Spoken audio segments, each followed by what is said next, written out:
decir de la salud mental y de la locura? Bueno, primeramente he puesto mucho interés en encontrar un loco y no lo he encontrado. He puesto mucho interés en encontrar un malo y tampoco lo he encontrado.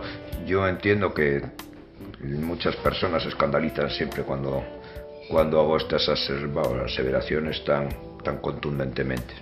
Que la salud mental era una cosa de todos, que no es un reducto. O sea, cuando digo que el mejor aliado de un psiquiatra es un contexto justo, vamos, no me separa un ápice.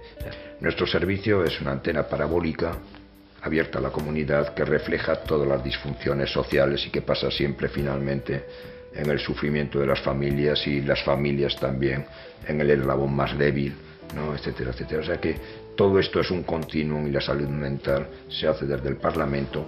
O sea que el problema de la salud mental yo lo cifraría como mayor responsabilidad en el Parlamento. Una redistribución de las cosas adecuada, una manera de estar entre ellos, una capacidad para evidentemente relativizar, respetarse, etcétera. Ya veis nuestro Parlamento, que evidentemente, difícilmente es un espejo, o mejor dicho, es un espejo que refleja bien los momentos sociales.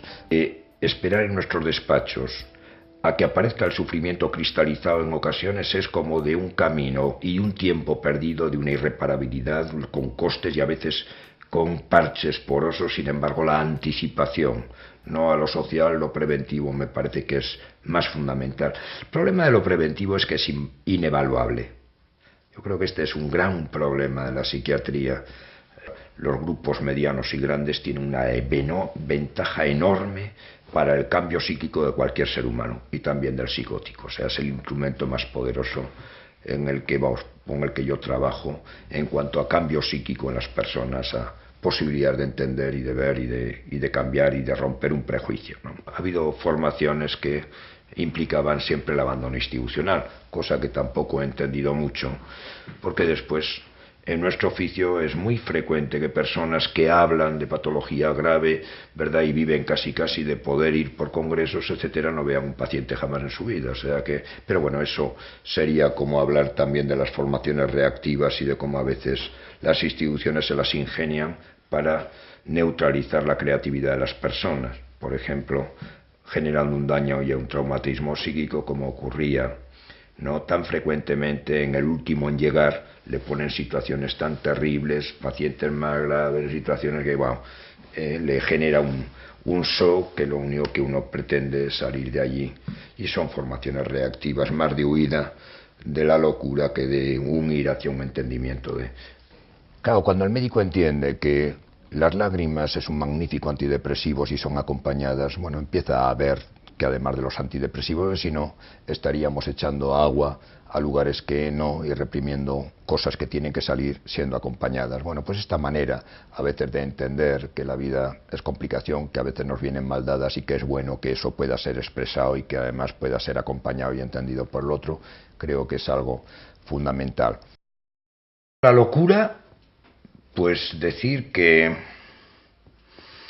es una falacia de la que viven muchos. O sea que la locura no tiene cura, muchas personas viven en torno a los incurables. Hay una tendencia, estamos en un contexto cultural escindido hace ya muchísimos años, ¿no? Buenos, malos, locos, cuerdos, listos, tontos, etcétera, etcétera. Y en definitiva no hay más que seres humanos con circunstancias. La locura siempre se relaciona con la mente, ¿no?, con problemas un poco a la hora del lenguaje, a la hora del entendimiento y de la interpretación de la realidad. Hay muchas locuras y mucho más dañinas que ni siquiera pasan por la mente. Por ejemplo, todos los borderline, etcétera, etcétera, que pasan directamente como en cortocircuito, no pasa por la corteza cerebral, sino que directamente actúan, y que es una situación tan loca y tan dañina o más que la de los propios pacientes mentales, que ya implican desarrollos importantes de entendimiento en lo mental.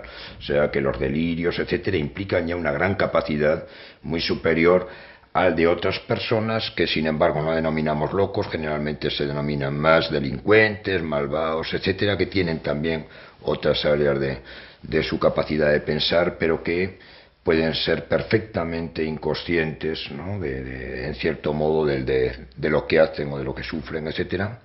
Y también hay otras muchos sufrimientos, verdad, que pasan directamente al cuerpo y nos matan o nos generan enfermedades grandes. Los locos, los habitualmente denominamos locos, lógicamente detrás de la locura hay sufrimiento y carencias. La otra cosa que encuentro en la locura es un desarrollo aberrante, algo que va contra la naturaleza humana, contra la naturaleza del propio ser humano. Todo lo mental es social. O sea, no hay ni una sola palabra que me la haya inventado yo, ni haya venido en mi código genético. Está en el código social, etcétera. Para decir que cuando pensamos en términos de mente ampliada, de mente grupal, etcétera, digamos, la locura no puede ser entendida individualmente, sino que hay que contextualizarla en su propia familia. Hablar de locura es hablar de situaciones traumáticas, hablar de carencias, hablar de circunstancias adversas, hablar de personas que no pueden utilizar su cabeza, su cerebro en favor de sí mismo y de los demás, etcétera, porque realmente la mente siempre es transpersonal y para constituirse necesita siempre solidaridad, cariño y respeto, y si no, igual que a mí se me ha cerrado, entiendo que a los demás también se les cierren, entran en situaciones de autismo y hacen desarrollos aberrantes. Cuantísimas veces el loco dice lo que el neurótico piensa, por tanto no estamos tan alejados. La locura siempre implica una familia con funcionamientos muy particulares porque es la resultante, a mi modo de ver, de relaciones inadecuadas, impropias, iatrogénicas, lo que quieras, ¿no? La perversión tiene que ver con la muerte, en fin, tiene que ver con problemáticas de carencia y con problemáticas de desarrollos aberrantes. Puede haber por un exceso o por un efecto. Quiero decir, una madre tan extraordinariamente volcada a un hijo al que le quiere pero que tiene carencias, no le puede dar lo que no tiene y entonces evidentemente le da mucho de algo que necesita menos y que además la sobredosis, regalos, atenciones, caricias, etcétera, y no le da lo que el otro requeriría, que es respeto, distancia, verle como otro, y entonces el otro nunca se va a poder ver como otro. Para una persona poder ver al otro ha tenido que ser visto como otro, y si no ha sido visto como otro nunca se puede acabar de entender a sí mismo, etcétera, ni de reconocer. La otra cosa es cuantísimas veces los padres, las madres, sobre todo las carenciadas, quieren justamente reparar su propia existencia, ¿verdad?, haciendo narcisísticamente un objeto, ¿no?, de deseo, y entonces el otro, os quiero decir, pretenden o pretenderían en cierto modo reconciliarse con el mundo y hacer su propio proyecto a través del propio hijo. Entonces los hijos están tan mediatizados por las proyecciones de los padres que salvo que estos dentro de sí mismos tengan su propio proyecto con una distancia y se sientan suficientemente bien, sino lógicamente es en los hijos donde ponemos nuestros temores, nuestras expectativas, etcétera. Y a veces, si no les damos espacio para verlos, los aplastamos y entonces empiezan a vivir como en un malentendido. De nada me serviría comer mucho si todos comiesen mucho como yo. O sea, como que a veces al funcionar la mente por contraste hay personas que les encanta creer que hay malos, hay buenos, son los elementos de proyección en lo social, de colectivos, donde ponemos y evacuamos los aspectos, ¿verdad?, fraccionados, ¿verdad?, de nosotros mismos, con nuestros prejuicios, etcétera.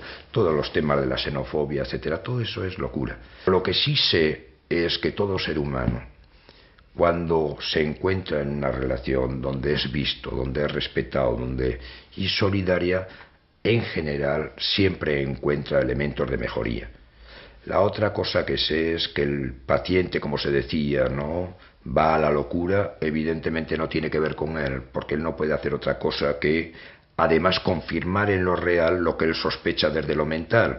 A una persona que cree que el mundo le es hostil y que además los demás, y que lo ha comprobado tantas veces porque todo intento de autonomía o de pensar por sí mismo ha sido sofocado, aplastado o amplificado, etcétera, etcétera, también en lo social se sitúa frente a los otros y aun sin querer los otros le responden. Entonces nosotros, lógicamente, digamos, tenemos que tener en cuenta de que en realidad tenemos que aprender a ver un poco como las cosas de otra manera para que el otro encuentre salida. No podríamos hablar de maldad o de enfermedad mental cuando hablábamos de pederastia a los curas. Claro, si te lo imaginas abusando de un niño, pues igual lo veas de una manera. Si veo que un abusador siempre ha sido una persona abusada, un niño al que se le arrancó, ¿verdad?, se desintegró, se le paralizó en su desarrollo psicosexual, ¿verdad?, con una represión, con un miedo, etcétera.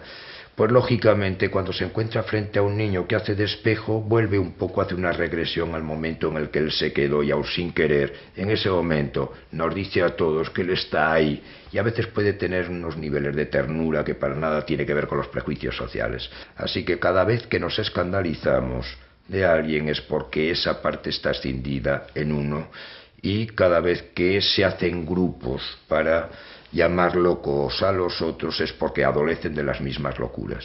Y si no, no ves locos, ves personas humanas y entonces tú tienes una oportunidad con ellos y ellos contigo. No creo en la locura, creo en seres humanos con circunstancias muy adversas, ¿no? Al igual que en lo doloroso, cuando alguien se queja y tiene dolor, lo vemos como un buen síntoma para poder prevenir, como una alerta de que algo va mal. También a veces la única manera que tienen nuestros pacientes de expresar que están vivos, de que existen, de que es un poco a través de la violencia, etcétera, y es nada más que por la pelea, porque se les vea, se les tenga en cuenta, etcétera, etcétera. No es un elemento para nada de maldad, aunque puedan matarse o puedan matar, o sea, no, eso no quita.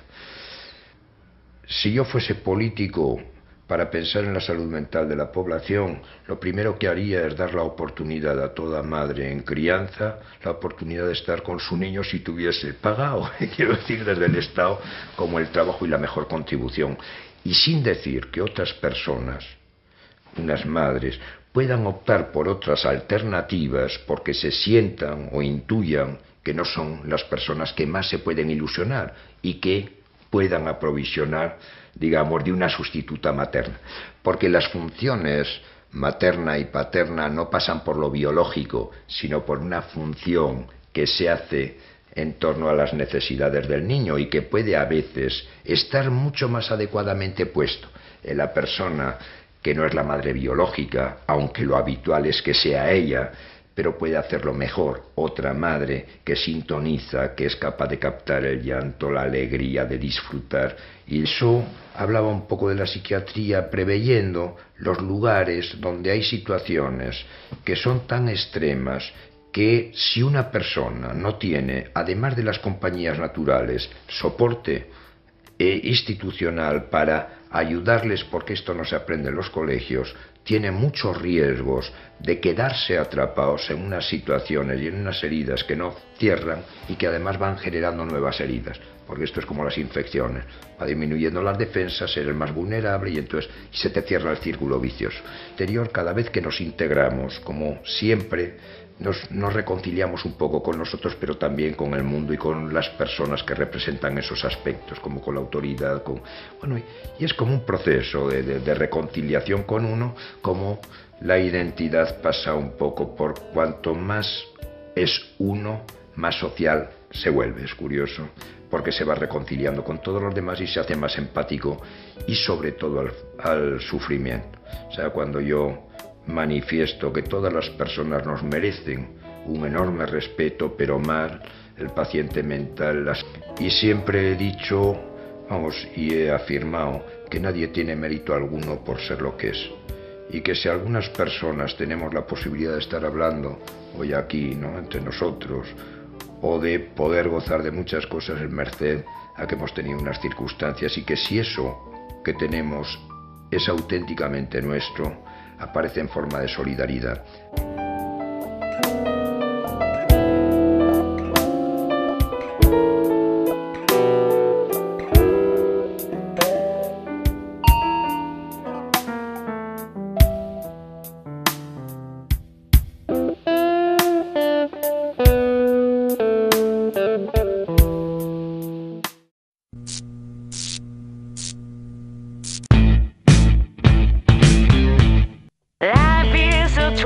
Nada, un saludo a todos los amigos de Red Televisión.